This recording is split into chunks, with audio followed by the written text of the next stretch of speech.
குலோப் ஜாமுன் செய்கிறது செஞ்சு காட்டுறேன். இதே மெத்தடில் ஈஸியாக செஞ்சிடலாம். ரெடிமேடாக விற்கிற குலோப் ஜாமுன் பாக்கெட்டு 2 வாங்கியிருக்கேன். அப்புறம் இதில் 1 கிலோ சர்க்கரை இருக்குது. இதை சர்க்கரையை ஒரு 1/4 பங்கு தண்ணி ஊற்றினா போதும், ஜீரா ரெடி ஆகிடும். அதுக்கு பிறகு இதை நல்லா மாவு கொட்டி பிசைஞ்சு உருண்டையாக எடுத்து வச்சுருக்கிறேன். நான் உருண்டையாக பிடிச்சிருக்கேன். ஒரு பாக்கெட்டுக்கு இது மாதிரி ஒரு 22 உருண்டை வரும். இது 50 உருண்டை கிட்டக்க இருக்கும். இப்போ ஜீரா 3/4 கிலோவுக்கு மேலே ஒரு பாக்கெட்டுக்கு 1/2 கிலோ 600 கிராம் சர்க்கரை ஆகும். நான் 1 கிலோவை 200 சர்க்கரை போட்டு நல்லா ஜீராவை வாங்கி வச்சுருக்கேன். ஜீரா ஆறுன பிறகு கூட நம்ம இது போடலாம். இப்போ கடலை எண்ணெயோ ரீஃபைண்ட் ஆயிலோ நெய்யோ ஊற்றி நீங்கள் ரெடி பண்ணிக்கலாம். டால்டா வேண்டாம், டால்டா யூஸ் பண்ணாதீங்க, அது ஹார்ட்டுக்கு நல்லது இல்லைன்ட்டு அதை யூஸ் பண்ணுறதில்ல.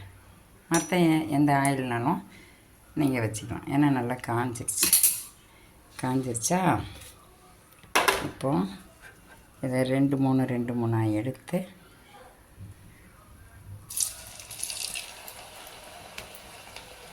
பொறுமையாக கொஞ்சம் சிம்மில் வச்சே இருக்கலாம். ஏன்னா உடனே கருகக்கூடாது.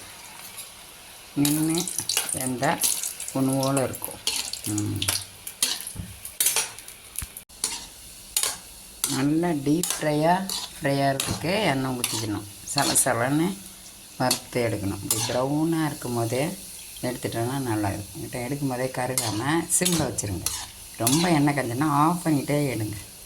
ஆஃப் பண்ணிட்டு எடுத்துனா நல்லாயிருக்கும். இப்படி ப்ரௌனாக மட்டும் இருந்தால் சூப்பராக இருக்கும்.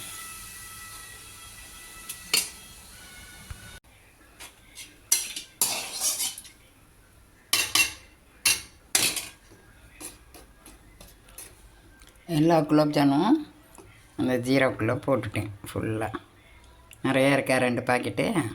ஓகே, எல்லாம் இப்போ தான் இருக்குது. நல்லா ஒரு 2 மணி நேரம் ஆகணும். ஊறினப்புறம் நல்லா ஆகும். ஒரு 4 ஏலக்காய் எடுத்து அதை தட்டி இந்த ஜீராவில் போட்டுடலாம். கொதிக்கும் போதே கூட போட்டுடலாம். ஜீரா கொதிக்கும் போதும் போட்டுடலாம். வேறு எசன்ஸ் எல்லாம் ஊற்றணும்னு அவசியம் இல்லை. ரோஸ் எசன்ஸு இதெல்லாம் வேண்டாம். ஏலக்காய் தட்டி போட்டு ஜீரணத்துக்கு நல்லது, வாசனைக்கும் நல்லது. இப்போ நீங்கள் சாப்பிட ரெடி.